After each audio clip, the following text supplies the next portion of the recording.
Welcome to another career education class. We've covered many important topics this year, and as we approach exam season and new responsibilities over the break, it seems a good time to review and expand our toolbox for our understanding of stress and how to manage it, exploring, practicing, and evaluating personal strategies to maintain well-being. I'm sharing this video with you from the traditional ancestral and unceded Stolo territory of the Puyallup, Sumac, and Chilquaque peoples. The Stolo have a sacred relationship with the land that dates back at least 10,000 years. And I want to express my gratitude and respect for the honor of living and working here in this territory. How often do you hear people say, "I'm so stressed out," or "I'm so overwhelmed"? Perhaps you've said these things yourself. Life can be stressful. But what is stress? Stress is actually a normal response to life's changes, pressures, and challenges. We call these things stressors, and it's not just big things that can cause stress. Life's everyday demands, pressures, and hassles can cause stress too. Most of the time, the causes of stress aren't dangerous. Things like taking a quiz, thinking about an important sports game, or getting called on in class, awkward situations, or having too much to do. At times, actually, a small surge of stress can be a good thing. It can motivate you toward your goals. It can help you to perform under pressure. It can push you to study, plan, and prepare. For example, if you're feeling anxious about doing well in school, it may be a sign to study harder. It can help you to be on time or meet a deadline. It can alert you to a problem you need to handle. In situations like these, your body's stress response can help you to focus, gather your energy, and face the situation with courage. But too much stress, or stress you can't manage, keeps you from doing and feeling your best. This type of stress is not going to help you, and in fact, can make you very sick. So, what to know about stress? Stress is a mind-body signal that helps you to get ready for what's ahead. Your body responds by making hormones that provide extra energy, focus, and strength. Your body's stress response is there to protect you. It's called the fight or flight response, as it helps you to get ready to react quickly, fight hard, or run fast if you need to. One of the important things about stress is learning to recognize it. If you recognize it, you can take steps to make yourself feel better. So what are the signs and symptoms? Let's say we have a big challenge in our environment, a stressor. We start to feel physical symptoms or body signs. It might be a racing heart, rapid breathing, or other physical symptoms listed here. We may also have some doing signs. We might be avoiding places or activities, canceling plans, drinking too much, smoking, overeating, or doing drugs. We also might have some thinking and feeling signs. We might feel drained of energy or anxious or irritable, have trouble focusing, hard time making decisions, racing thoughts, feeling overwhelmed. The stress response is a perfectly normal show of our body's best effort to get us ready to face these challenges. Without some level of stress, we don't perform well.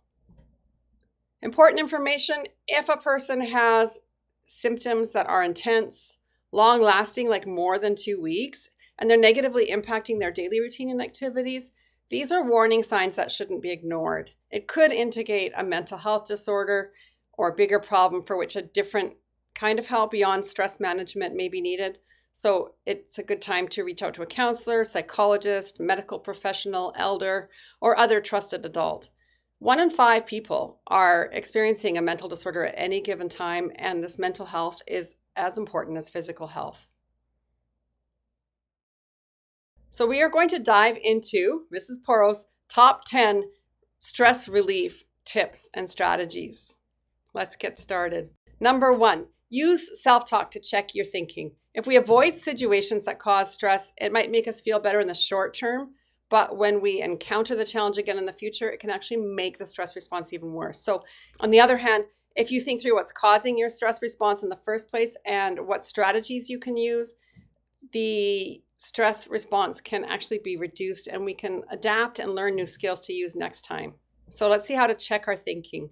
You can choose path A, where you tell yourself, I'm so stressed out, I'm overwhelmed, here we go again, I can't handle this, I'm not going to go. Or you can follow path B and give yourself messages like, my body's telling me I have something to face.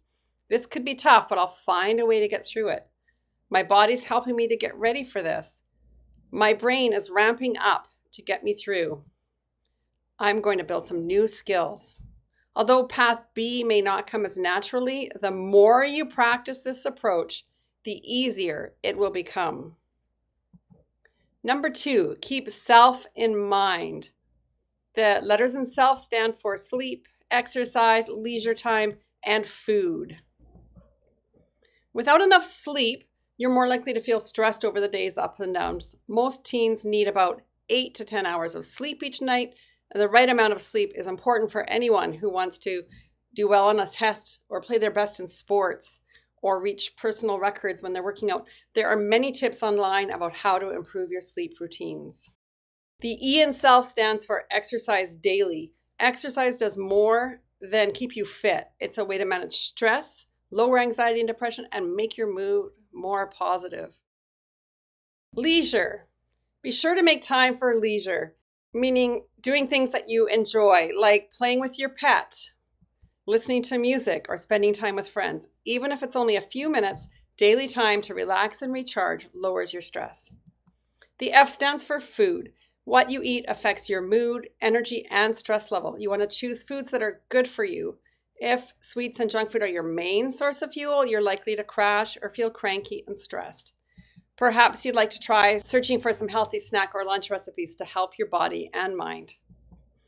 Number 3, find strength in relations. You want to avoid isolation. Make time for your connections, family, guardians, friends, other supporters. If possible, have fun, socialize, laugh, go bowling. Give, ask for, and accept support. Number 4, get outside. The land around us shares so many gifts with us, whatever you want to call it: forest bathing, ecotherapy, mindfulness in nature, green time, the wilderness cure. Humans evolved in the great outdoors, and your brain benefits from a journey back to nature.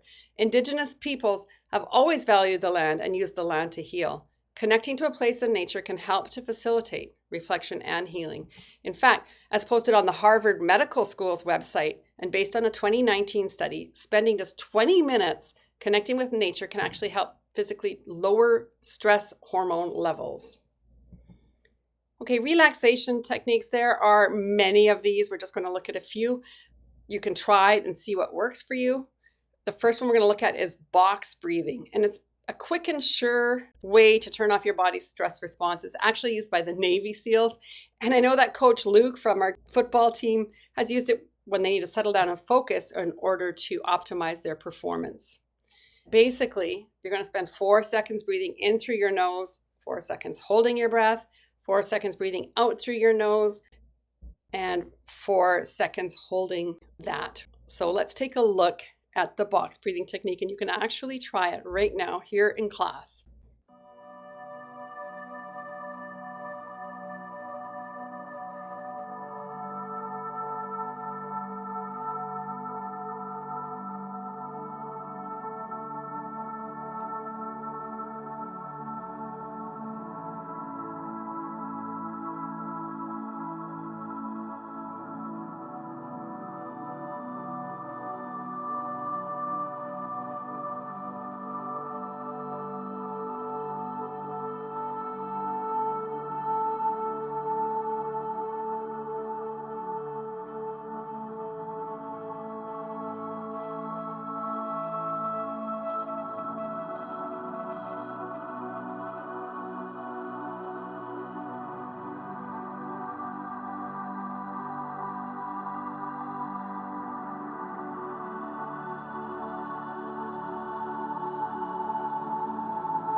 Do you feel more grounded now? Okay, Relaxation tips, we've looked at box breathing, there's meditation and yoga, and actually listening to music. I know you'll like this one because it is actually a relaxation technique, but you can think about what type of music actually reduces the stress the best. Indigenous and Celtic stringed instruments, drums and flutes, are very effective. Sounds of rain, thunder, and nature sounds may also be relaxing, particularly when mixed with other music such as light jazz, classical, and easy listening music. Slightly slower music that tends to lend itself to relaxing. All right, the final relaxation technique for tip number 5 I'm going to mention is reading, because it's a great escape, and we all need to escape sometimes. Now, remember, these relaxation strategies ultimately provide temporary relief until you're able to face the stressor. They don't make the stressor go away. Number 6, engage in creative expression. Everybody has different creative outlets.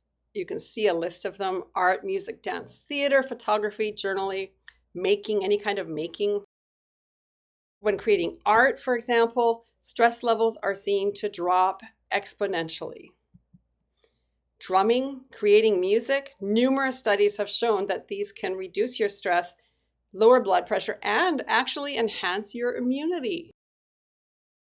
When we dance, our brain releases endorphins, the happy hormones that help in reducing stress and making us feel relaxed and happy. Journaling.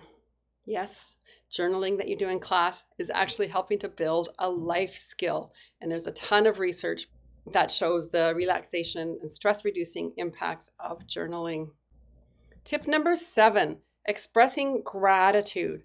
Gratitude is a powerful human emotion. Thanking others, thanking ourselves, thanking a creator or religious figure of choice, if that's part of your practice. Gratitude in any form can strengthen relationships, reduce stress, and more. By consciously practicing gratitude every day, we can help neural pathways in our brain to strengthen themselves and ultimately create a permanent, more grateful and positive nature within ourselves.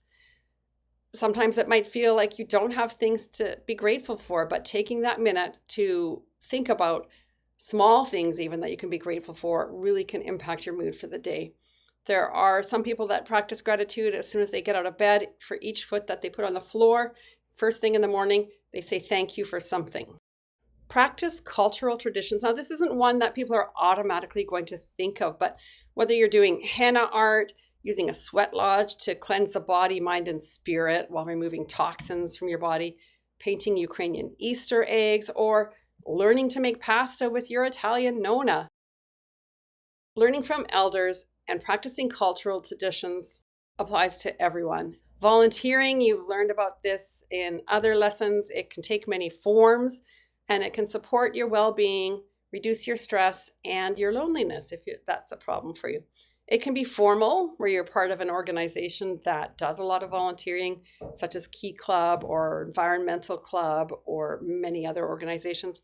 Or it can just be informal, simple, random acts of kindness that you do for your friends or your family or a teacher. All of these can reduce stress, boost happiness, and more. And tip number 10, think 48 hours. When things seem overwhelming and you feel super stressed, consider Ed Sheeran's 48-hour strategy. He says, the worst days of your life always end at midnight. And when he faces a big stressor that doesn't need immediate attention, he likes to give himself 48 hours to feel better. And just to understand that he might not feel really good for about that long, because things almost always turn around in 48 hours. So now you have Poro's top 10 stress relief tips. We all know that life can be stressful, and now that you've explored strategies for managing stress, it's time to put them to practice. Most of the time, everyday stress comes from the challenges you face and can deal with. If your thoughts, feelings, and behaviors are intense and impacting daily life for more than 2 weeks, you may need the help of a counselor or medical professional. There are places available to talk to someone. They are listed on the screen here. There are some that are directly in Chilliwack that have free, confidential counseling and medical services for people ages 12 to 26. There are some online ones where you can text or chat or phone for help. They're is one specific to Indigenous people, 24 hours a day, 7 days a week. And there's one specific to LGBTQ plus youth, and it's open from 6 in the evening until midnight. There is a lot of help available. They are confidential, they are free, and they are there for you. For your assignment this week, you're going to be making a My Blueprint journal about stress strategies and answering the prompts in your assignment page. That's it for this week. Have a great week.